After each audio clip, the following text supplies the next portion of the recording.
How do you feel as far as where things are? I feel great. I think that it's a clear choice that you see two policy differences. You see the differences in experience, the differences in vision, and we feel like it's been a good race for us as we get more people to come out and actually vote. So we feel this is a great job to have. I love the job, and so it's a lot of work, but we're up for it, and we feel pretty good. The primary, I had asked you the night of if there was any disappointment that you weren't at the very top, and you had said, I'm paraphrasing, but something to the effect of, we knew it would be a challenge. There's a lot of work to do, but there's also time. Take me through your mindset from there. Was there a sense of ramping things up, or was it just staying the course? Well, it's never staying the course. I think, again, I have a city to run, and there are some very challenging issues. It takes a lot of time, a lot of work, a lot of experience. And again, people want to make sure that they have a change agent in place, a person that has the energy and the tenacity, the skill set to really drive change. And I think what we've done in the last couple of months is clearly indicate all the changes that we've done, our recognition of there's more work to do. But when we talked about having a $642 million deficit, we talked about having lost over 300 officers on day one, and they've seen us rebuilding systems for truly a great city. So again, we have to tell the story as we campaign, and at the same time I have a city to run. So people are really concerned when you see what's coming out of Trump's office, and you see the executive orders and the violations of due process. And again, not a day goes by where we're not up for the fight, and we'll continue fighting. Number one, I have the governor and the attorney general and Congress representatives, Jayapal and Smith and Strickland and others supporting me in my reelection. All of them. We have to be united, number one. Number two, including the prosecuting attorney. So number one, we have to have a combined force. Number two, we have to have the ability to know how to argue, whether it's in state court, federal court, to be an advocate on constitutional law and to know exactly what you're talking about. We are prepared for that. We've done that in the past, and we're moving forward doing that. And number three, you have to have a real life experience dealing with community-based organizations, people that have been affected, like myself personally, by an executive order. When I talk about my mother being in a concentration camp through an executive order, don't think that that doesn't affect how I perceive an abuse of power. And so here's where a life experience gives you the edge to fight with that kind of tenacity. Not a week goes by where I'm not meeting with people in the immigrant and refugee community and other people that aren't in the community joining hands to fight. And I have a history of being a leader in civil rights. I was a civil rights attorney, and so clearly my opponent has no background in this, no life experience in this. That's not to say that my opponent doesn't care about these issues. I'm sure my opponent does. But Trump will walk all over inexperience. I mean, Trump is masterful at creating chaos. And I think a strong, effective, tenacious, collaborative leader is what we need. And in fact, I know that's what we need. And so I think that's what's resonating with people.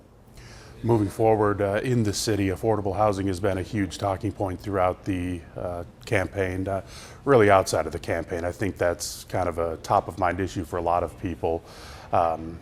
What's next in that area? What's kind of the plan and the vision moving forward? Well, we are arguing with data. We will invest over $1 billion in my next term in affordable housing. When I've explained to people under our administration, we have built, created, permitted over 50,000 units. That is unprecedented. It's still not enough to keep up with the fact that we are the fourth fastest growing city. But if you look at my current budget with $350 million for affordable housing, again, these are unprecedented numbers that we've been championing. And then when my opponent's talking about putting homeless people in that affordable housing, which takes away from the teachers and the baristas and the social workers, that's bad policy.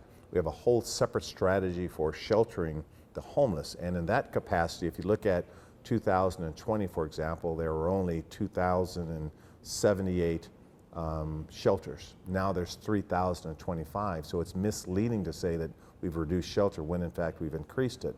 The fact remains is that homelessness in this country has gone up 18%, homelessness in the state has gone up, homelessness in the county has gone up. What our administration has done is we've established a best practice on how to get people from shelter into permanent supportive housing. In fact, our rate has increased at the tune of 50%. That is way further than the national average. And so, again, this is a lot of work. It can't just be done by lofty statements and Hail Marys. This has to be done by good housing policies and good homelessness policies, and we've clearly effectuated that. The community, the voters, have been willing to approve some tax increases, notably public safety, and there's a history of support from the community. If you are elected over the next 4 years, do you envision situations where the city will have to go to voters again and ask them to pass tax increases to pay for whatever it may be that come up, whether it's public safety, whether it be housing? Well, we're good on the housing levy. That just passed $970 million. We use levy, our ability to pass levies, very carefully. We calibrate the impact on people that have to, their taxes go up versus what they need to have a great city. So we're looking at, for example, a Seattle Center as a possibility, but most importantly on the ballot will be the Families and Education levy. And here we'll create 4,500 slots for childcare and daycare. We'll create a 2-year scholarship program for any kid that graduates from Seattle Public Schools, and so that's on the ballot in November. But again, for the next year or two, we look at these very thoughtfully and strategically, and ultimately it's the voters' decision. Having spent 4 years in office as an elected mayor, obviously there's a little experience prior to that in that particular office. What do you feel you have to do better as a mayor? What I have to do better is look at the other components that affect the city. And by that I mean, look at our relationship with the county as an example. Our relationship in health strategies with the county, our relationship with homelessness strategies with the county. That is our strategy. The health system is run by the county. Our homelessness system is in collaboration with the county. And what we can do better is make sure that we as Seattle, we're getting the best bang for the buck.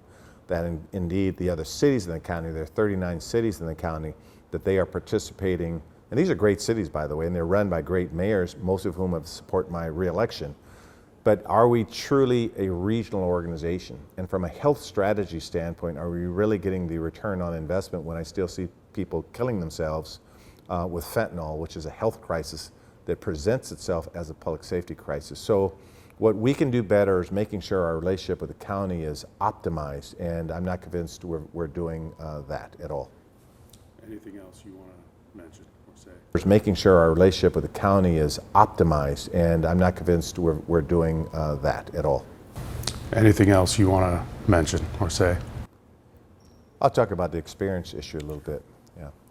Part of what we've tried to impress upon the voters is that this job is too big to have a learning curve, that you have to be masterful at strategic thinking, at balancing a budget, of making difficult but intense hiring decisions, and managing a team of executives. And if the executives don't respect you and they don't realize you have executive experience, it becomes very challenging, because I have many executives and department heads that come from pretty impressive backgrounds.